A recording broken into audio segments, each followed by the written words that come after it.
Cześć, witam serdecznie. Dziś chciałbym Wam zaprezentować moje nowe ryby. Oczywiście jest to nowy gatunek żyworodny. Karłowate mieczyki, czy też karłowate platki.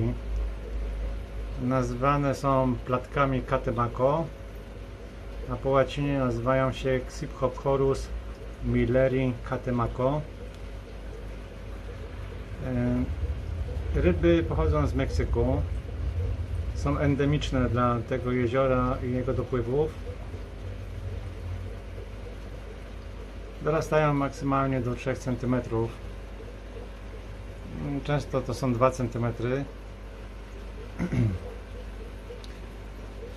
Początkowo nazwano je platkami Catemaco, choć to mieczyki. Odkrycie w ogóle tych ryb zmieniło klasyfikację ryb żyworodnych. Dawniej platki były osobną rodziną, a mieczyki to osobna rodzina.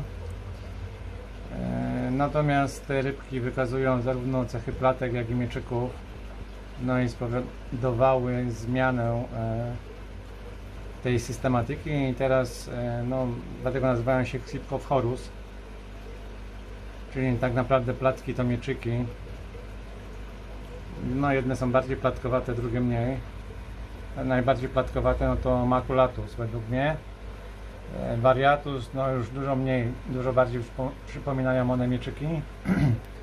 Natomiast te w sumie tak za bardzo mieczyków mi nie przypominają. Bardziej Phalichtystico na przykład. Mam grupę 10 ryb od niedawna, niecałe 2 tygodnie.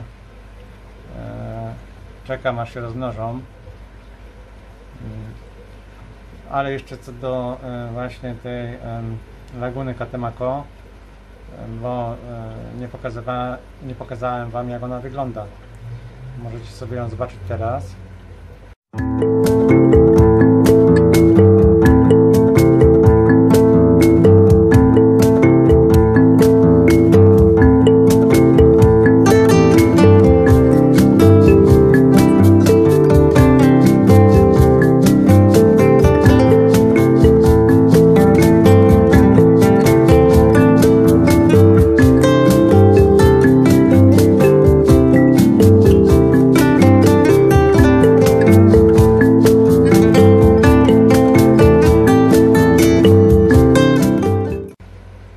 Jak widać, malownicze miejsce.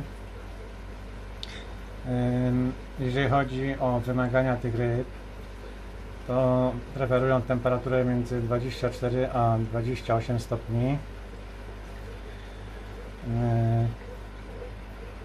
Woda powinna być średnio twarda, o pH 7,5, tak do 15 GH i około właśnie 6 kH, 7. Ja nie dodaję tej soli, nie dodawałem soli. Robię im tutaj, wzbogacam im wodę przy pomocy boostera dla krewetek, soli dla krewetek Sulawesi. One podnoszą kH i GH wody. Jak widać, ryby dość dobrze się czują. Trzymają się razem siebie, nie widziałem jakichś specjalnych sprzeczek w towarzystwie.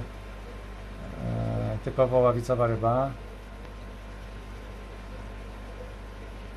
Jeżeli chodzi o wystrój zbiornika, no to pomyślałem, że na pewno będą chciały jakieś miejsce do pływania i jakąś strefę gąszczu. Myślę, że udało mi się tego dokonać. To tutaj jest Bucephalendra species, nie wiem co to za kultywar Bucephalendry. Natomiast ta tutaj roślina to jest Naias guadeloupensis, tak zwany guppy grass, trawa gupikowa.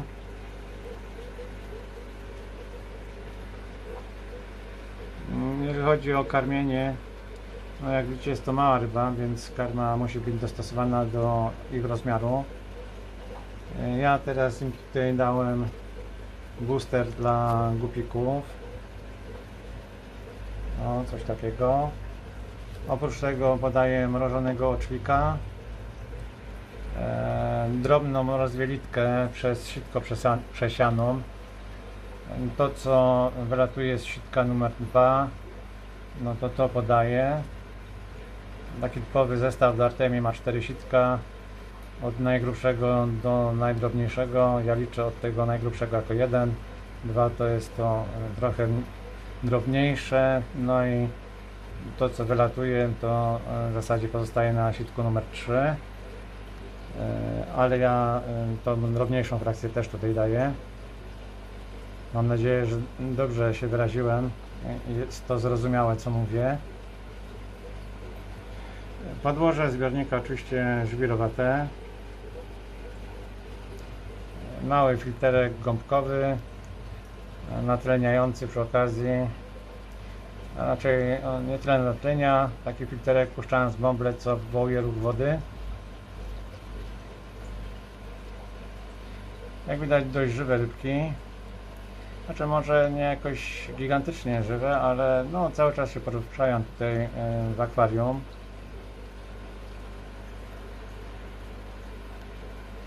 Jest na co patrzeć.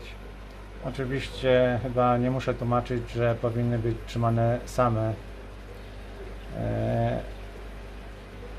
No raczej są to ryby delikatne,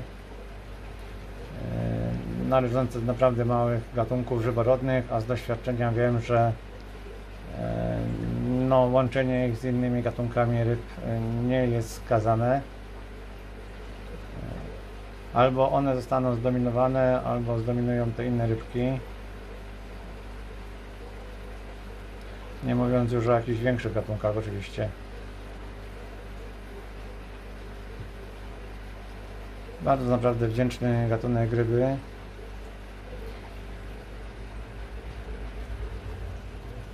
Jeżeli chodzi o rozród, to ciąża trwa od 24 do 28 dni.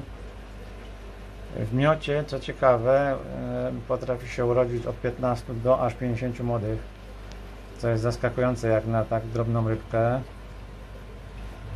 To od razu implikuje taką myśl, że te młode muszą być strasznie małe. Natomiast z informacji, jakie dostałem od Jarka, który też ma te mieczyki Millera, Katemako, ryby dość łatwo się rozmnażają, nie polują na swoje młode, są łagodne, więc no, nie mogę się doczekać, kiedy pojawią się jakieś pierwsze. To będzie wielka frajda je pooglądać.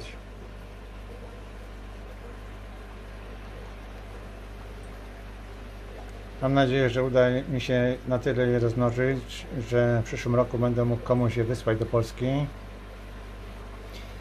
No bo, tak jak już wielokrotnie wspominałem, te rzadkie, endemiczne gatunki, szczególnie ryb żyworodnych, no rzadko są spotykane w akwariach, a w naturze wymierają. Tak jak wspomniałem, te rybki żyją tylko w tej lagunie Katemako i dopływach tej laguny, więc no, ze względu na degradację środowiska może nie są teraz na czerwonej liście jeszcze, ale no, wszystko zmierza w kierunku tego, że no, następuje zubożenie tych habitatów.